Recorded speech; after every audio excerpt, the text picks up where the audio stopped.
virtually. And while it's been the general workaround for meetings during a pandemic, cybersecurity analysts say this could expose their networks to risks. Well, Josh Kennedy-White of cybertech consultancy division X told me more about the potential dangers. Yeah, well, I guess they have to ask themselves, is the platform secure? Is it accessible? Is it easy to use? Can shareholders get online to use it? Traditional video conferencing apps for AGMs were pretty clunky. They felt more like a broadcast and less like a multicast. They were pretty much one way, and when you posted questions, you weren't sure whether they were getting lost in cyberspace.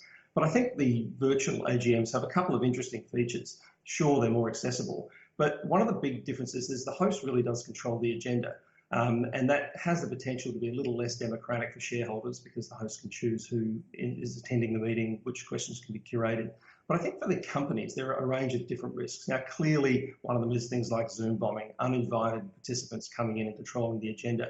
Now, the security has improved dramatically on these platforms. I think the real danger is something quite simple, and it's a good old-fashioned information operations campaign combined with a bit of fake news. Yeah. And that is essentially a bad actor sending out a message to say, ignore the previous link that we sent you about the AGM, here's the new link. And then from there, they control the agenda and send out their message. Yeah, lots of things to look out for. But now let's talk tech, because we've got all the big tech firms. You've got the likes of Facebook, Amazon, Twitter, all holding their AGMs, almost a competition here in terms of what kind of platform, what kind of technology they're going to show off. Tell us about remote working apps, though. It's become a really competitive industry, hasn't it?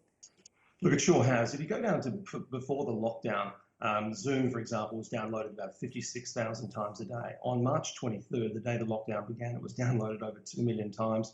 Google Meet's been downloaded about 2 million times a day. So this area has just exploded.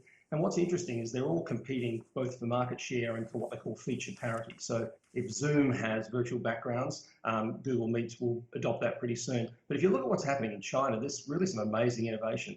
Platforms like DingTalk offer real-time translation, I think in about 10 or 11 different languages. So what we're going to see is the product roadmap for a lot of these companies is they're going to compress what they were going to do in 3 years, probably down to 3 months, in order to capture more market share and then probably cannibalize it from each other.